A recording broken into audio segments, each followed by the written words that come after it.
You ask Tiger to solve. This deals with linear equations with one unknown. The final result is x equals 2.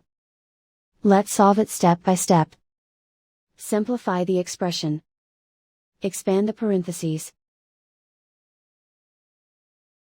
Multiply the coefficients. Simplify the arithmetic. Combine like terms.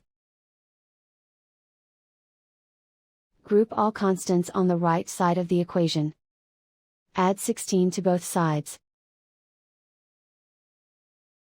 Simplify the arithmetic.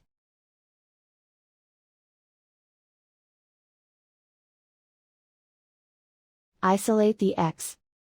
Divide both sides by 8.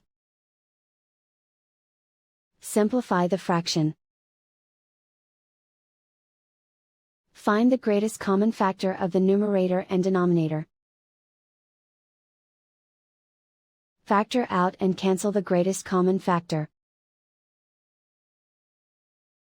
And so the final result is x equals 2.